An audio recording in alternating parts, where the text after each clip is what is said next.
के 2 बजे थे और मेरे फोन पर एक अनजान नंबर से कॉल आया।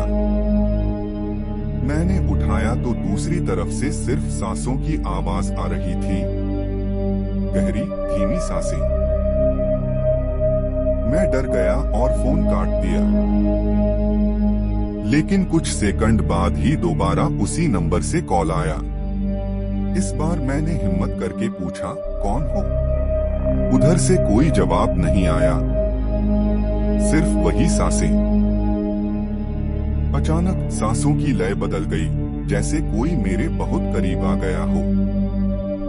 फिर एक ठंडी सड़ी हुई आवाज ने कहा, तुमने मेरा फोन काट दिया। मेरे रोंगटे खड़े हो गए। मैं तुरंत अपना फोन चेक करने लगा, यह जानने के लिए कि यह कॉल कहां से आया है। और जो मैंने देखा उसने मेरी रूह कंपा दी। कॉल मेरे ही घर के लैंडलाइन नंबर से आया था, जो सालों से बंद पड़ा था और जिसकी लाइन भी कट चुकी थी। और वो सांसों की आवाज अब भी मेरे कान में गूंज रही थी, कमरे के हर कोने से, मेरे चारों ओर। मैंने डर के मारे फोन नीचे फेंक दिया और मैं पीछे की ओर भागा। तभी हॉल में रखी पुरानी दीवार घड़ी की घंटी बजी। रात के 2 बजे, और फिर से 2 बजे, और फिर से। हर सेकंड पर वो घड़ी 2 बजा रही थी। उस सन्नाटे में घड़ी की टिक टिक इतनी तेज हो गई कि मेरे सिर में दर्द होने लगा। मैं चिल्लाना चाहता था, लेकिन आवाज गले में अटक गई थी।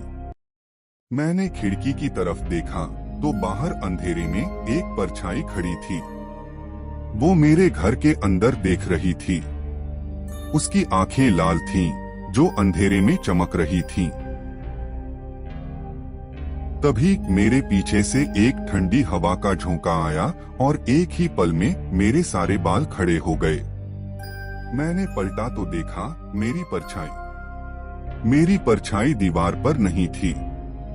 उसकी जगह एक दूसरा साया था, जो मेरे ठीक पीछे खड़ा था। उस साये ने अपना हाथ उठाया और मेरे कंधे पर रखा। वो हाथ इतना ठंडा था कि मेरे खून की नसें जम गईं। वो मेरे कान के पास आया और धीरे से बोला, तुमने मेरा फोन नहीं उठाया।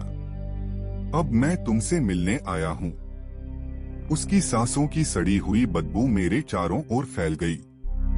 मैंने डर के मारे आंखें बंद कर ली और जब मैंने उन्हें खोला तो मैं अपने ही बिस्तर पर था। घड़ी 3 बजा रही थी। मैं पसीने से भीगा हुआ था। तभी मेरे तकिए के नीचे रखा हुआ मेरा मोबाइल फोन वाइब्रेट हुआ। मैंने उसे निकाला। स्क्रीन पर एक मैसेज आया था, अगली बार फोन उठाना, और नीचे मेरे ही लैंडलाइन का नंबर था। मेरे दिल की धड़कनें बेतहाशा तेज हो गई। मैंने कांपते हाथों से फोन को बंद किया और उसे कमरे के दूसरे कोने में फेंक दिया। मैं अपनी जगह से नहीं हिला, बस अपने आप को समझाने की कोशिश कर रहा था कि यह सब एक बुरा सपना था। कुछ देर बाद जब मेरा डर थोड़ा शांत हुआ तो मैंने हिम्मत करके फोन उठाया। मैंने मैसेज को दोबारा पढ़ा, फिर उसे डिलीट कर दिया। मैंने खुद को दिलासा दिया कि शायद कोई हैकर था या कोई पुरानी शरारत कर रहा था। लेकिन जैसे ही मैंने फोन को बंद करने के लिए हाथ बढ़ाया, एक नया मैसेज स्क्रीन पर चमक उठा। सोचा था आसानी से पीछा छूट जाएगा।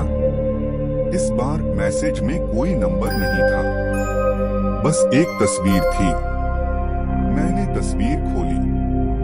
वह तस्वीर मेरे कमरे की थी, ठीक उसी पल की जब मैं बिस्तर पर बैठा था। और तस्वीर में मेरे ठीक पीछे दीवार पर मेरी परछाई नहीं थी, बल्कि वही साया खड़ा था। उसके हाथ मेरे कंधे पर थे और उसकी लाल आंखें सीधे कैमरे में देख रही थीं।